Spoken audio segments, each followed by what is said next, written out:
अस्सलाम वालेकुम। देखती आंखों सुनते कानों को मेरा सलाम। कैसे आप सब? मैं बिल्कुल ठीक हूँ, अल्लाह का शुक्र। उम्मीद है आप भी सब खैर से होंगे। बस जी मियाँ और मैं सुबह सुबह निकलने लगे हैं। आज मेरे मियाँ की है बर्थडे, तो मैं उनको लेके जा रही हूँ। देखो अब कहाँ जाते हैं। तो मुझे जूता ही नहीं पसंद आ रहा था कि कौन सा साथ पहनूँ। हम लोगों ने थोड़ा सा ज़्यादा चलना पड़ेगा, इसलिए मैं वो जूता पहनना चाहती थी जो कंफर्टेबल हो। तो खैर हम लोग पहुँच गए हाइडलबर्ग। अभी 9 या 10 बजे का टाइम है। तो फिर हम लोगों ने आज सोचा था खाना तो खाते रहते हैं, तो चलो मैं आपको ना एक अच्छा सा ना अंग्रेज़ी नाश्ता करवाती हूँ। आज बाहर ही बैठते हैं।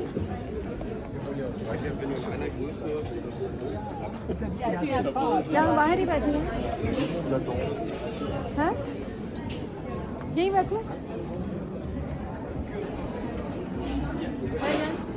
यहाँ बैठे यहाँ बैठे चले यहाँ चलो देखते हैं।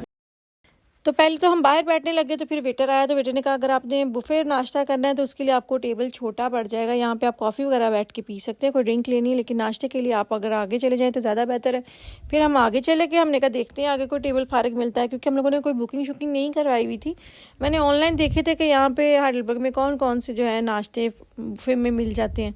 तो ये तो मेन जहाँ हम लोग आते रहते हैं अक्सर वहीं पे था, तो मुझे यही इजी लगा। हमने कहा चले आराम से वहीं जाते हैं। फिर टेबल हमें मिल तो गया बाहर, लेकिन वहाँ पे मीठे की वजह से फिर वो जो बड़ी बड़ी मक्खियाँ आती हैं ना, मुझे उनसे फिर एलर्जी है। मुझे अगर काट लेता तो नया पंगा। मैंने कहा मियाँ बाहर नहीं बैठ सकते हम, तो हम लोग अंदर ही चलते हैं। आज ना अच्छी खासी गर्मी थी। हम बैठे तो पहले बाहर ही कि चलो यहाँ बैठते, लेकिन इतनी हीट थी कि हमसे बैठा नहीं गया। हम लोग फिर अंदर चले गए। इन लोगों को कम लगती है गर्मी ना, हम लोगों को ज़्यादा लगती है, और अंदर काफ़ी जगह खाली भी थी। तो इस टाइम तकरीबन 11 बज गए थे। लोग 9 बजे से नाश्ता यहाँ पे शुरू होता है, 12 बजे 3 घंटे चलता है। तो अभी कुछ चीज़ें जो है वो ख़त्म आपको लग रही, लेकिन वो साथ साथ फिल करते रहते हैं। तो हम लोगों ने आराम से पूरा 1 घंटा नाश्ता किया। प्लेटें ली, पहले हम लोगों ने ब्रेडें ली एक एक, और थोड़ा बहुत जो है मक्खन और जैम। नाश्ते में होता क्या है जी, इनकी यही ब्रेडें होती हैं, इनके चीज़ होते हैं फ्रेश, और दूसरे साथ तरह तरह के जैम, और साथ नुतेला और होनिक मतलब शहद, और इस तरह के और बहुत सारे सॉस होते हैं जो इन्होंने बनाए हुए होते हैं। जिस तरह से बिस्कुटों का वो जो मीठा वाला वो, तो दही, अंडे, सलामियाँ, फ्रेश फ्रूट, सलाद, हर चीज़ होती है। आप पेट भर के जो है ना वो आप खा भी लें, तो जो उनके चार्जेस होते हैं ना वो काफ़ी मतलब उससे मुझे तो रीज़नेबल लगा, बिल्कुल भी पर हेड के हिसाब से बिल्कुल ठीक था। और साथ एक ड्रिंक जो है वो विद थी, मतलब आप कॉफ़ी ले सकते हैं, कोई जूस ले सकते हैं। तो उसके अलावा अगर आपने एक्स्ट्रा कुछ लेना है तो वो आपको अलग से चार्ज होगा, लेकिन जितना उन्होंने रेट रखा हुआ था उस हिसाब से आप नाश्ता जो है अच्छा खासा कर सकते हैं। और 2-3 घंटे बैठ के सुकून से बैठे। उन्होंने आपको ये नहीं कहना जी उठें जी अब खा लें, तो अब थोड़ा थोड़ा खाएँ, गप्पे लगाएँ, फिर थोड़ा लें, फिर इस तरह से। तो काफ़ी रश था यहाँ पे, बहुत बड़ा रेस्टोरेंट था। अक्सर हम आते रहते, लेकिन कभी हम अंदर नहीं आए, सिर्फ रश ही देखा था। ये नहीं पता कि यहाँ पे नाश्ते का भी सिलसिला होता है सारा। तो यहाँ 3 किस्म के उन्होंने अंडे बनाए हुए थे। फ्राई भी, हाफ़ फ्राई जो होते हैं बिल्कुल, और साथ ही इस तरह से उनका वो जो मिक्सचर सा बना के भुजिया सी वो भी, और बॉयल भी थे। तो इतने अंडे कहाँ से खा लेने थे हम लोगों ने। और वैसे भी मैं और मेरे मियाँ नाश्ता नहीं करते, हम लोगों को आदत नहीं है। लेकिन फिर भी हम 11 बजे आए थे, लेकिन फिर कोशिश की कि एज ए खाना ही समझ के खा लें। मैं एक्चुअली चाह रही थी और डिफरेंट हो जाए। मैं इनको खाने पे लेके जाना चाह रही थी, लेकिन कहते बेगम चलो नाश्ता करते हैं इस दफ़ा जाके। तो फिर हम दोनों निकल आए थे। बच्चों को जाने से पहले केक ले जाएंगे, बच्चों के साथ जाके केक काटेंगे। मेरे मियाँ को बिल्कुल भी इन चीज़ों का कोई शौक़ नहीं है। उन्होंने कहते हैं हमने बचपन से ये चीज़ें की नहीं है। तो मुझे कहते होते हैं बच्चों के लिए केक को काट लिया करो, मेरे लिए ना किया करो। हालांकि मेरी शादी को माशाल्लाह 15 साल हो गए हैं, तो मैंने इन 15 सालों में भले वो मेरे साथ थे या नहीं थे, मैं उनका केक ज़रूर काटती थी, भले वीडियो कॉल पे करती थी। तो मैंने कहा जब मैं शुरू से करती आ रही हूँ तो मैं अब क्यों नहीं करूँगी।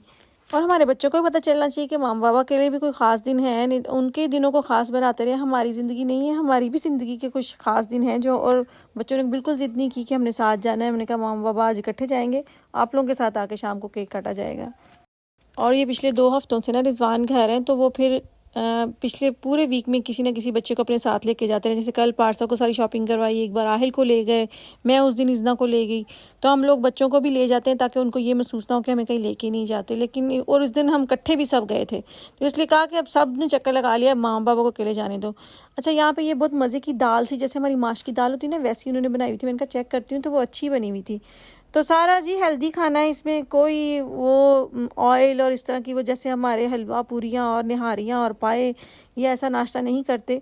तो ये हेल्दी नाश्ता था, आप जितना मर्ज़ी खा लें, आपको हैवी फील नहीं होता। तो हम लोगों ने भी कोई घंटा डेढ़ लगाया, थोड़ा सा खा लिया, फिर बातें बूतें कर ली, फिर जाके थोड़ा सा ले आए। तो 2-3 शिफ्टें लगाई, जितना हम खा सकते थे हमने खा लिया और मज़ा आया, लेकिन हमारा अच्छा रहा एक्सपीरियंस। तो बर्थडे तो बस ये एक बहाना था, बस होता है मुझे कि कभी कभार मियाँ बीवी को अलग से भी ना निकलना चाहिए बाहर, कुछ उनकी अपनी बातें भी होती है बच्चों के साथ, तो फिर बंदा बच्चों की बातें करता है। तो फिर आपको अकेले भी कभी ना कहीं किसी ना किसी बहाने, लाजमी नहीं कि आप नाश्ता करने जाएँ, खाना खाने जाएँ, आइसक्रीम खाने भी जा सकते हैं, कॉफ़ी पीने भी जा सकते हैं। मेन मकसद है कि आप दोनों को भी अकेले बाहर निकलना चाहिए, थोड़ा सा टाइम एक दूसरे के लिए भी निकालना चाहिए, जो मुझे लगता है कि बहुत ज़रूरी है। और मैं और मेरी मियाँ तो वैसे ही मौका ढूंढते हैं, बस हमें कोई मौका मिले अकेले बाहर निकलने का, चाहे वो वॉक करने के लिए कहीं जाएं, क्योंकि 100 चीज़ें होती हैं जो हम लोगों ने एक दूसरे से शेयर करनी होती हैं, जो हम बच्चों के सामने नहीं कर सकते। और बहुत सारी चीज़ें बच्चों के सामने आप कर भी लें, लेकिन आपको अलग से भी निकलना चाहिए। तो खैर यहाँ पे अब मैं आ गई थी फ्रेश फ्रूट की तरफ, लास्ट यही हमारा राउंड था। तो सरदा था, इसमें अनानास था और तरबूज था। साथ उन्होंने मीठे में भी पैनकेक भी रखे हुए थे, कुछ मफ़िन्स भी रखे हुए थे, दही भी था, मूसली थी हर तरह की, चॉकलेट सॉस थे, पुडिंग्स थी। तो वो चीज़ें, कुछ चीज़ें हम नहीं खाते पाकिस्तानी, तो जो हम खा सकते थे हम दोनों मियाँ बीवी ने अच्छे से खाया, खूब इंजॉय किया। और एक सबसे मेन चीज़ कि मेरे मियाँ का कोई दोस्त नहीं है इतने, ना मेरे इतने ज़्यादा। हम लोगों ने जो भी शेयर करना है ना एक दूसरे से करना है, छोटी से छोटी, बड़ी से बड़ी बात। और दूसरी बात ये कि मेरे मियाँ मेरे कज़न है, इसलिए हम लोगों को कोई भी हेजिटेशन नहीं होती एक दूसरे से कुछ भी शेयर करने की। वो मेरी सारी फैमिली को जानते हैं, मैं उनकी सारी फैमिली को जानती हूँ। तो ये हमारे लिए एक प्लस पॉइंट है कि हम हर तरह की बात एक दूसरे से कर लेते हैं, हमें कुछ भी एक दूसरे से छुपाना नहीं पड़ता। और वो मुझसे मशवरा ले लेते हैं कि बेगम ऐसा करना चाहिए, मैं उनसे पूछ के करूँगी जी मियाँ जी ऐसे करना चाहिए कि नहीं। तो हम एक दूसरे को अच्छा मशवरा देते हैं और एक दूसरे के साथ शेयरिंग भी करते हैं हर तरह की। तो हमें किसी तीसरे बंदे की ज़रूरत नहीं पड़ती, या हमें कहना कि हमें किसी दोस्त की या किसी ऐसे बंदे की ज़रूरत है जिससे हम पूछ सकें, नहीं हमें नहीं पड़ती, हम दोनों एक दूसरे के लिए काफ़ी हैं। तो बस जी हम लोगों ने अच्छे से नाश्ता नुश्ता कर लिया था, अब आ गई थी बिल पे करने की बारी। तो बिल तो मेरी तरफ से ही पे होना था, क्योंकि मेरी तरफ से ट्रीट थी। तो मैं ये देख रही थी ये इन्होंने क्यों रखा हुआ है, ये QR कोड इसलिए था कि आप यहाँ से स्कैन करके बिल भी पे कर सकते हो। इसमें उनका सारा मेन्यू कार्ड था कि आपने क्या क्या ऑर्डर करना है आप वो भी कर सकते हैं। और साथ उन्होंने आपके टेबल का नंबर दिया हुआ था, क्योंकि यहाँ पे इतना रश था, इतने वर्कर्स थे इतने, तो वो उन्होंने सबने अपना अपना टेबल देख के फिर उस तरह से उन्होंने जो है वो बिल लेना था। और आज वीकेंड का दिन था, तो सारे यंग जो हैं स्टूडेंट सारे काम कर रहे थे और बहुत ज़्यादा वर्कर थे यहाँ पे। मैंने इतने सारे वर्कर एक रेस्टोरेंट में बहुत कम देखे हैं। तो खैर जी बहुत अच्छी जगह थी, बहुत अच्छा एक्सपीरियंस था हमारा। इंशाल्लाह फिर आगे भी हम लोग ऐसे जब भी टाइम मिलेगा नाश्ते के लिए आते रहेंगे, लेकिन अलग अलग जगहों पे, क्योंकि हम दोनों को अच्छा लगता है नए नए खाने ट्राई करना, नए नई चीज़ें ट्राई करना। तो मज़ा आया। खैर तो जैसे यहाँ से निकले सामने डैशमैन था और वहाँ पे 75% सेल लगी हुई थी। हमने कहा चलो जाके देखते हैं। तो कुछ नहीं लिया मैंने, सिर्फ आहिल के लिए मैंने एक घर के स्लीपर लिए। उसके बाद हम चले गए घर, क्योंकि 2 बज गए थे और बच्चे इंतज़ार कर रहे थे। उनको ये था कि हमारे साथ भी बाबा आके अपनी बर्थडे सेलिब्रेट करें। तो बस जी चलते हैं घर, काटते हैं जाके केक मैंने यहीं से ले लिया था।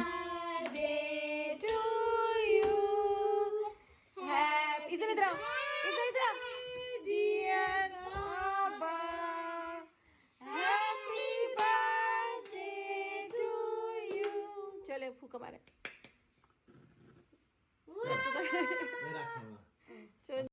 तो चले जी अब मुझे दें आप इजाज़त। अपना बहुत सारा ख्याल रखिएगा, मुझे दुआ में याद रखिएगा। अगर आपको मेरा व्लॉग अच्छा लगा तो प्लीज़ लाइक करें, और जिन्हें अब तक मेरे चैनल को सब्सक्राइब नहीं किया प्लीज़ सब्सक्राइब करें। कल आऊँगी एक नए व्लॉग के साथ। तो इसी दुआ के साथ कि अल्लाह ताला आपकी ज़िंदगी में आसानियाँ पैदा करें और आपको भी तौफीक दे दूसरों की ज़िंदगी में आसानियाँ पैदा करने की। तो कल तक के लिए अल्लाह हाफ़िज़।